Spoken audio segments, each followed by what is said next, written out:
Alors pour commencer, qu'est-ce qu'on peut dire sur la distillerie? Quoi, qu'est-ce qu'il y a? Je ne vous ai pas dit bonjour, c'est ça? Eh bien je vous ferai remarquer que vous non plus, vous ne m'avez pas dit bonjour et je suis très rancunier. Je dirai bonjour qu'à Pimousse. Bonjour Pimousse. Ça ne s'entend pas, mais il m'a répondu. Bref, je mettrai mon ego de côté et vous souhaiterai la bienvenue à tous. Eh bien, le whisky dont nous allons parler aujourd'hui dans Panoramalt est un whisky assez proche de chez nous, puisqu'il s'agit d'un whisky suisse. Il est fabriqué actuellement dans la distillerie Langatun qui a été remise en service en 2007. Alors cette distillerie ne se concentre pas que sur les whiskies, elle fait également beaucoup d'autres boissons alcoolisées, mais rien qu'en se concentrant sur les whiskies, on trouve beaucoup de déclinaisons. La plupart sont d'ailleurs nommés avec des noms d'animaux, toujours précédés de Old. Old Beer, Old Deer, qui est l'entrée de gamme le plus basique de chez Langatun, Old Wolf, Old Eagle, Old Crow, enfin bon, il y en a plein de sortes, mais ils sont tous old. À croire que tous les animaux en Suisse sont vieux.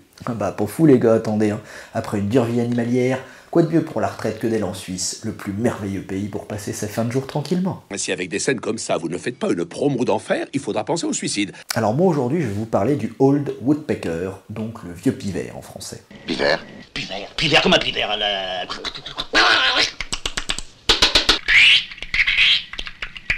Donc ce vieux pivert que voici est un single malt bio, car il est créé à partir de malt d'orge 100% biologique. Alors celui-ci, donc le Old Woodpecker, est vieilli entre 7 et 8 ans dans des fûts de chardonnay. Si vous vous souvenez bien et si vous suivez constamment mes vidéos, ce dont je ne doute pas d'ailleurs, dans mes vidéos, vous savez, dans les petites fioles de dégustation, j'avais eu un Langatun, c'était le Old Beer, qui était lui vieilli en fût de vin rouge de Châteauneuf-du-Pape, et c'est un souvenir fort agréable. Donc celui-ci aussi vieilli en fût de vin, en fût de chardonnay, encore autre chose, avec des notes peut-être, j'imagine, plus fruitées. En tout cas, j'ai hâte de voir ce que ça donne. Voyons un petit peu le packaging. Bah, niveau emballage, niveau carton, c'est pas mal, on retrouve la forme de la bouteille. Là, on a notre petit, si vous voyez bien, notre petit pivert. On a une bonne description de la distillerie, un paysage assez sympathique, la Suisse, j'imagine. Alors, la bouteille en elle-même, qu'est-ce qu'elle a à nous dire? Donc, on retrouve le L de Langatun. Nous avons une petite étiquette assez sympa, plastifiée d'ailleurs. Le petit drapeau suisse, bien entendu. La mention bio. Donc ensuite, derrière, comme vous le voyez, on a une petite description. On voit que c'est un whisky, évidemment, qui n'a pas de colorant, qui a été distillé en 2012, dans des fûts de vin blanc, qui titre à 46 degrés. On voit ici que c'est une édition limitée. Alors niveau couleur, il est un petit peu roux, muscat. Il est assez sombre, je trouve, quand même. Ça, on va le caler ici. Parfait. Non, on va le mettre de l'autre côté, parce que Pimousse occupe déjà ce côté-là. Vous voyez, il faut s'organiser un petit peu, il faut occuper tout l'espace. Et voici donc la réincarnation du verre de dégustation. Il est à nouveau parmi nous. Et ben, je vous avoue que ce whisky, ça fait très longtemps, tout est question de point de vue, mais quand on me l'a offert, ce whisky, Panoramalt n'existait même pas. On m'a offert ce whisky il y a plus de 2 ans en fait. Mais comme vous me connaissez, à chaque fois, tous les whiskies qu'on m'offre ou que j'ai dans des occasions Noël, anniversaire, je les garde pour les ouvrir sur Panoramalt. Et comme la liste s'allonge, et ben celui-là, donc, il a plus de 2 ans. Ça fait plus de 2 ans qu'on me l'a offert. Donc je vous avoue que l'attente est assez longue parce que ça fait un moment que je voulais le goûter, celui-ci. Mais encore une fois, le faire avec vous, c'est toujours plus sympathique. Ça laisse une trace pour la postérité. Ah, oh, un bouchon qui se dévisse. Bon, admettons. Alors, c'est pas de la camelote à l'intérieur, c'est pas du vieil aluminium, mais je ne m'attendais pas à ça. J'étais en train de tirer comme un forcené. Il hume déjà d'ici. Voilà, laissons-le s'aérer tranquillement. C'est vrai que j'en parle toujours, mais là, j'en avais pas parlé. Je ne sais pourquoi. La forme de la bouteille, ça fait un petit peu fiole de médecin, un petit peu flacon. J'aime bien, ça change un peu. Puis comme vous le savez, moi, j'aime bien les bouteilles un peu plus trapues, un peu plus costauds, plutôt que les longues bouteilles fines. Ça, franchement, j'aime bien, c'est cool. Alors, qu'est-ce que la Suisse a à nous proposer ce soir? Ah oui, c'est typiquement le genre de choses auxquelles je m'attendais. Il est frais, il est très frais au nez en fait. On sent pas mal de fruits, je pense que ça c'est le raisin du fût de chardonnay. Il a un nez, voilà, frais et fruité, ça résume bien. Encore une fois, voilà, je pense que j'aurais été incapable de vous redire si j'avais pas vu que c'était vieilli en fût de vin blanc. Je vous aurais pas dit, waouh, ça sent le raisin. Mais en tout cas, clairement, ça sent le fruit. Si vous vous souvenez bien, encore une fois, dans le Wamarubian, les whisky fruités, c'est pas forcément mon délire. Celui-ci me rappelle vaguement, mais des petites au niveau du fruit, ça me rappellerait le Macmira, le Bruks Whisky. Ah, il y a quand même peut-être autre chose derrière. Plus on l'aère, de toute façon, plus les arômes ressortent. Ouais, en plus du fruit, il y a quand même Un petit quelque chose mielleux, vanillé derrière, extrêmement léger. Alors pour résumer le nez, alcool, il attaque pas du tout. Les saveurs sont bien là. Et donc frais, fruité, avec une légère pointe de sucré derrière. C'est bien travaillé, franchement, c'est du bon boulot. Alors après, je suis un peu dans l'expectative. Est-ce que ça vaut 4 ou est-ce que ça vaut 4,5? Ça, c'est toujours pareil. C'est chiant quand on donne des notes. Au bout d'un moment, je vais peut-être arrêter d'en donner, mais c'était surtout pour me faire à moi-même un petit classement. Mais bon, comme on a commencé comme ça, allez, mettons un 4. La seule petite chose que je pourrais lui reprocher, c'est peut-être qu'il manque de puissance. Il est doux, justement, comme je l'ai dit, et peut-être un petit peu trop doux. Comme toujours, ça c'est de toute façon mon gros problème, moi. Quand ça m'explose pas à la gueule, ça va pas. Chiotte. Donc 4 sur 5 pour le nez. Qu'en est-il of the bush?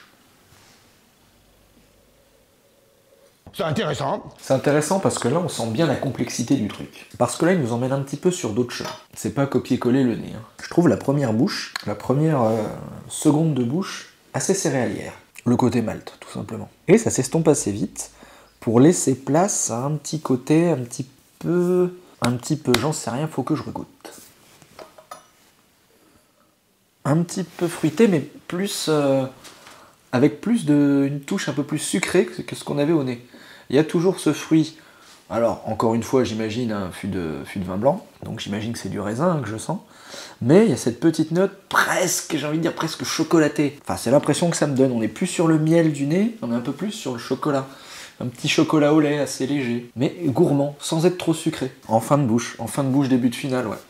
Sinon, on reste bien au niveau du corps, on est surtout... il reste léger en bouche, hein, dans le sens où il n'est pas gras, parce qu'on sent les 46 degrés quand même, sans que ça agresse, mais on sent bien qu'il a des chevaux. C'est un beau mélange céréalier fruité. Assez classique d'un single malt, mais assez appréciable. Et avec cette petite touche un petit peu plus, effectivement, un petit peu plus sucrée derrière. Alors j'étais plus parti sur le chocolat en première instance, là, ouais non, là ça serait plus caramélisé. Caramélisé, sucré, un petit peu dans ce truc-là. Ça. Je dis pas que ça sent le caramel, mais il y a un petit quelque chose de gourmand. Chocolat au lait, caramel, enfin c'est vraiment des notions que j'ai, hein, ça sent pas ça. Mais c'est ce que ça me rappelle. Et franchement c'est cool. C'est cool parce qu'il y a plusieurs saveurs. Vraiment d'entrée, la céréale qui part sur le fruit, qui part sur la gourmandise. Il y a beaucoup de saveurs en bouche et c'est très sympa. Et surtout, chaque saveur a bien le temps de se poser.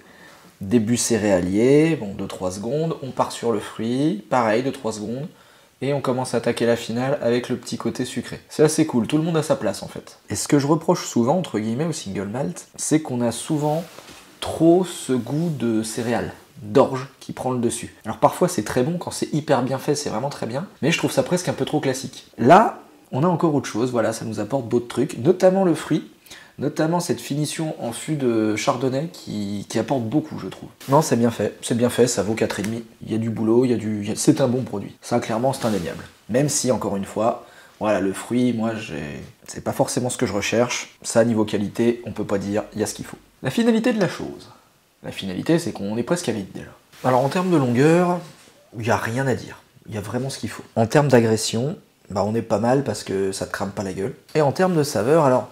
Ce côté un petit peu sucré, comme je disais, qui finit la bouche, un petit peu gourmand, en fait, se retrouve pas dans la finale. C'est vraiment juste en fin de bouche. Et c'est pour ma part presque un peu dommage, mais bon, ça c'est un point de vue purement personnel.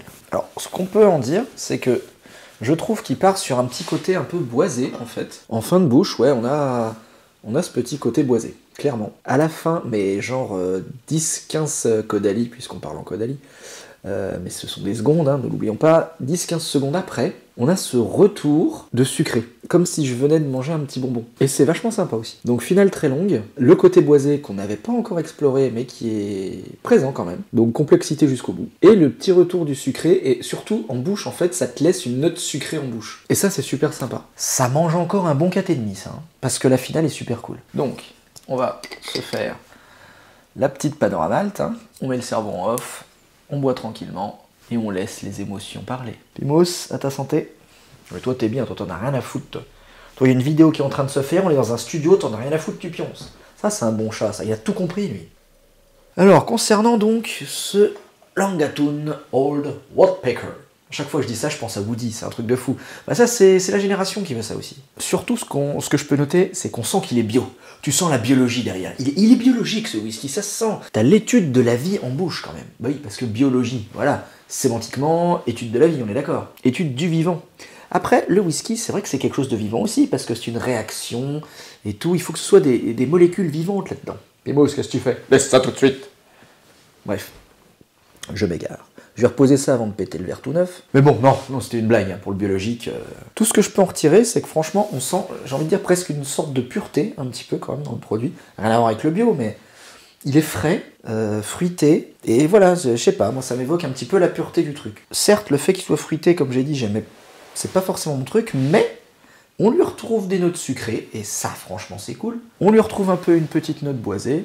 Il a une finale vraiment très appréciable. L'appréciation perso, évidemment, c'est perso. C'est pas un whisky que je surkiffe, mais il est bon, il est très bon.